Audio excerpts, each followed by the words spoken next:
क्या आप भी जब पढ़ते हैं तो नींद आती है? यदि हाँ, तो आप इस वीडियो को स्टार्ट से लेकर के अंत तक देखिए। मैं आपको ये गारंटी देता हूँ, ये जो आपको प्रॉब्लम है कि जब भी आप पढ़ने बैठते हैं तो नींद आने लगती है, वह बिल्कुल जड़ से खत्म हो जाएगा। तो हम बात करेंगे इसमें कि अपनी नींद को, पढ़ते समय जो नींद आती है उसको कैसे खत्म करें। ठीक है? तो मैं आपको कुछ ऐसी भी महत्वपूर्ण बातें बताऊँगा जिससे आप अपना करके इस समस्या का हल पा सकते हैं। तो मैं आपको इसमें कुछ ऐसा टिप्स बताऊँगा जिससे जो प्रॉब्लम है नींद आने की वो खत्म हो जाएगी, या फिर मान लीजिए बहुत ज़्यादा होती है तो आप उसे मैनेज भी कर सकते हैं। ठीक है? उससे पहले एक बात ध्यान रखिएगा कि हम एक इंसान हैं, कोई ऐसा रोबोट नहीं जो कि कितने घंटे भी काम कर ले तो वो थकेगा नहीं। हमारा जो बॉडी है उसको रिलैक्स की ज़रूरत होती है। तो आप जो भी काम कर रहे हैं बस अपने आप को ध्यान में रखिए कि हम एक इंसान हैं। एकदम मतलब पूरी तरह से 24 घंटे हम काम नहीं कर सकते। यदि हमें अच्छे से और पूरी कंसिस्टेंसी के साथ अपने काम को करना है, अपने पढ़ाई को करना है, तो हमारे बॉडी को रिलैक्स की ज़रूरत पड़ेगी। तो चलिए अपने टिप्स के ऊपर बात करते हैं। तो सबसे पहला हमारा टिप्स हो जाता है कि जो रात की हमारी नींद है, उसे पर्याप्त मात्रा में करनी है। मतलब कि आपको डेली 6 से 7 घंटा सोना है। यदि आप उससे कम सोते हैं, आप अपने आप को एक रोबोट मान देंगे, नहीं मैं 4 घंटा सो के भी अच्छे से पढ़ाई कर लूँगा, कोई भी क्वेश्चन होगा उसको याद कर लूँगा। ऐसा नहीं है, आपको क्वेश्चन याद करना रहता है। आपको प्रत्येक चीज़ अपने से याद करना पड़ता है। ये नहीं कि कोई आपके सामने रहेगा बताएगा कि भैया आपको ये पढ़ना है या फिर आपको ये याद करना है, ऐसा नहीं है। वो बिज़नेस में होता है कि उनके लिए एक अलग से इंसान होता है जो उनको बताता है कि आज आपको ये काम करना है। आपको क्या है कि मतलब क्वेश्चन याद करना है, उसे सॉल्व करना है। तो आप सबसे पहले अपनी जो नींद की मात्रा है 7 से 8 घंटा उसे सही से पूर्ति कीजिए, ठीक है? देखिए कुछ ऐसे भी विद्यार्थी होते हैं जो कि मतलब बहुत कम समय सो कर के भी अच्छे से रह लेते हैं। मतलब उनको दिन में भी नींद नहीं आती है। यदि आपको ऐसा लगता है कि नहीं मैं कम समय सो करके दिन में बिना सोए अच्छे से अपना दिन बिता सकता हूँ, तो ये अच्छी बात है। आप कम सोइए, लेकिन हाँ, जिनको लगता है कि मैं यदि आज रात में कम सो लूँगा, तो मुझे दिन में सोना पड़ेगा, तो वो अपनी नींद को पूरा कीजिए, ठीक है? आपको ऐसा नहीं करना है कि जो सामने वाला है वह 3 घंटे सोता है तो मैं भी 3 घंटे सोऊँगा। क्या पता वो 3 घंटे सोकर ही अपनी पूरी नींद मतलब अच्छे से पूरा कर ले।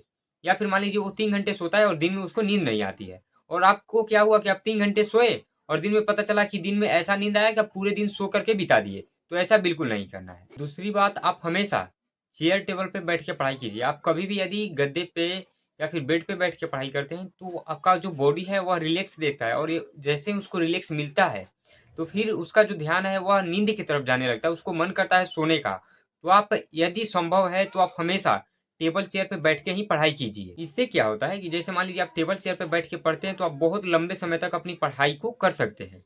यदि आप बेड पे बैठेंगे तो फिर आपको नींद आने लगेगी और आप 1 से 2 घंटा या फिर ज़्यादा से ज़्यादा होगा तो 3 घंटा में आप सो जाइएगा।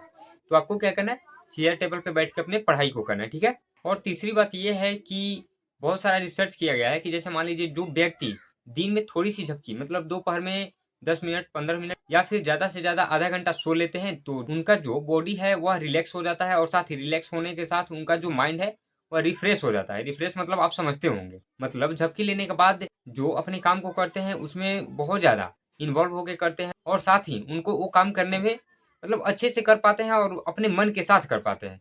यदि मान लीजिए वे दिन में थोड़ा-सा भी ना सोएँ और यदि लगातार अपने काम को करते रहें तो कहीं न कहीं ऐसा हो सकता है कि उनका जो ध्यान है वो अपने पढ़ाई के ऊपर या फिर जो काम कर रहे हैं उसके ऊपर ना रहे। और हाँ, जब मान लीजिए आपका ध्यान आपके पढ़ाई के ऊपर नहीं है और आप पढ़ रहे हैं, तो फिर समझ लीजिए कि आप अपना समय बर्बाद कर रहे हैं। क्योंकि पढ़ने का वैसा कोई फ़ायदा नहीं जिसमें आपका ध्यान ही आपके पढ़ाई के ऊपर या फिर आपके काम के ऊपर ना हो। तो आपको मतलब दिन में यदि 10-15 मिनट का झपकी लेना हो, नींद लेना हो तो आप ले सकते हैं। एक बात ध्यान रखिएगा, ये नींद कहाँ पे? बेड पे नहीं लेना है, ना ही गद्दे पे लेना है। ऐसे नहीं करना है। आपको यदि आप स्टूडेंट हैं तो आप अपने चेयर टेबल पे ही ले सकते हैं। मतलब ज़्यादा नहीं, 10 से 15 मिनट के लिए। इसमें यदि मान लीजिए आप बेड पे अपनी झपकी को लेते हैं तो उसमें क्या होगा कि जैसे ही आपकी बॉडी को रिलैक्स आराम मिलेगा, तो आपका जो बॉडी है, आपका जो नींद है, वह 10-15 मिनट का ना होकर के 3 से 4 घंटे का हो सकता है। और यदि आप अपने झपकी को चेयर टेबल पे लेंगे तो आपका जो समय है, यदि मान लीजिए आप 15 मिनट का सोच करके अपनी झपकी को ले रहे हैं, तो आप 15 मिनट ही आराम कर पाइएगा, या फिर मान लीजिए ज़्यादा से ज़्यादा जाएगा तो आधा घंटा, क्योंकि आपका जो बॉडी है उसको रिलैक्स नहीं मिलेगा। रिलैक्स नहीं मिलेगा तो आप मतलब कुछ समय बाद जग जाइएगा, ठीक है? तो आपको क्या करना है, चेयर टेबल पे बैठ के पढ़ाई करना है, और साथ ही मतलब चेयर टेबल पे ही अपने चेयर पे ही थोड़ी-सी 10-15 मिनट का ब्रेक लेना है, जिसमें अपनी बॉडी को रिलैक्स देना है, आराम देना है, ठीक है? और हमारा अगला बात है कि ज़्यादा भोजन नहीं करना है। यदि मान लीजिए बहुत सारे भोजन को आप कर लेते हैं तो उसमें क्या होता है कि आपका जो बॉडी है उसमें से बहुत सारा हिस्सा उस भोजन को पचाने में लग जाता है। इतना सारा भोजन मिल गया, इसको पचाया जाए। जब आपके बॉडी में जो ऑक्सीजन आता है वह बहुत सारे ऑक्सीजन का उपयोग भोजन को पचाने में कर लेता है, तो आपके शरीर के बहुत सारे अंगों तक ऑक्सीजन कम पहुंचने लगता है। तो दिमाग से एक मैसेज आता है कि भाई हमारे पास ऑक्सीजन कम है, तो क्या करें कि थोड़ा सा रिलैक्स कर लो, उसके बाद फिर तुम अपना काम कर लेना, फिर हमारा भी काम हो जाएगा, मतलब भोजन भी पच जाएगा। तो आपको भोजन मतलब इतने मात्रा में लेना है कि आप अच्छे से पढ़ाई कर सको। ऐसा नहीं कि इतना ले लिए, इतना खा लिए तुम कि मतलब खाने के बाद तुमको कुछ काम करने का मन ही नहीं कर रहा, मन कर रहा है बस सोए। तो ऐसा नहीं करना है। और हाँ, आपको मतलब पानी बहुत ज़्यादा पीना है, जितना आप पी सकते हैं। ऐसा नहीं कि मैंने बोला बहुत ज़्यादा तो आप 1-1 मिनट पे 1-1 लीटर पिए जा रहे हैं, ऐसा नहीं करना है। आप वैसा लीजिए जिसे आप पचा सके, ठीक है? मतलब पूरे दिन में 5-6 मतलब ज़्यादा से ज़्यादा 6-7 लीटर आप पानी पी सकते हैं। इससे क्या होगा कि आपका जो बॉडी होगा वह पूरी तरह से एनर्जेटिक होगा, मतलब एनर्जी से भरा होगा। और यदि आपका बॉडी एनर्जी से भरा हुआ होता है तो आप कोई भी निश्चित करेंगे, कोई भी निर्णय लेंगे कि नहीं मुझे आज 1 घंटा में ये चैप्टर खत्म कर देना है, चाहे मुझे कितना भी फास्ट पढ़ना पड़े, तो आप ऐसा करने में सक्षम होंगे। और मैंने आपको जो पानी पीने की विधि बताई ना, इससे क्या होता है कि आपका जो नींद आने की समस्या है वह भी बहुत हद तक कम हो जाती है। और एक बात ध्यान रखिएगा कि आपको एक्टिव होकर के पढ़ाई होना पड़ेगा। अब आप ये सोच रहे होंगे कि ये एक्टिव होकर के पढ़ाई करना ये कैसे होता है? तो मैं आपको बता दूं कि आप एक जगह पे लगातार 3 से 4 घंटा बैठ के पढ़ाई करेंगे तो आपकी बॉडी को रिलैक्स मिलेगा।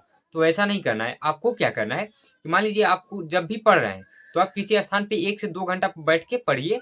उसके बाद अपने शरीर को 5 मिनट का ब्रेक दीजिए, जिसमें आप कुछ भी एक्सरसाइज कर सकते हैं, ठीक है? उसमें ये नहीं कि आप 5 मिनट के लिए ब्रेक पे आए हैं तो आप अपना फ़ोन चलाइए। ऐसा करेंगे तो 5 मिनट कब 1 घंटा में बदल जाएगा, आपको थोड़ा-सा भी पता नहीं चलेगा। तो आपको 5 मिनट के रिलैक्स में आप किसी भी प्रकार के एक्सरसाइज को कर सकते हैं, ठीक है? और मैं आपको एक लास्ट बात बता रहा हूँ कि आप जो भी पढ़ाई कर रहे हैं, जो भी काम कर रहे हैं, उसमें आपका व्हाय क्लियर होना चाहिए कि आप ये जो काम कर रहे हैं वो क्यों कर रहे हैं? क्या रीज़न है? आप किस कारण से इस काम को कर रहे हैं? मान लीजिए आपका रीज़न हो सकता है कि किसी ने आपको कभी ऐसा बोला होगा कि तू ये नहीं कर सकता, ये भी आपका एक रीज़न हो सकता है, ये व्हाय हो सकता है। यदि कोई पूछता है कि तुम इस काम को क्यों कर रहे हो? तो आप क्या बताएँगे कि मैं क्यों कर रहा हूँ? आपके पास रीज़न होना अनिवार्य है। यदि आपके पास रीज़न नहीं होगा तो आप कभी पढ़ेंगे, कभी नहीं पढ़ेंगे। मतलब आप अपनी पढ़ाई को कंसिस्टेंसी के साथ पूरा नहीं कर पाएँगे। तो आपका व्हाय भी क्लियर होना चाहिए। तो ये कुछ टिप्स मैंने आपके सामने रखा, जिससे क्या होगा कि आप अपने नींद को भगा सकते हैं या फिर बहुत हद तक मैनेज कर सकते हैं।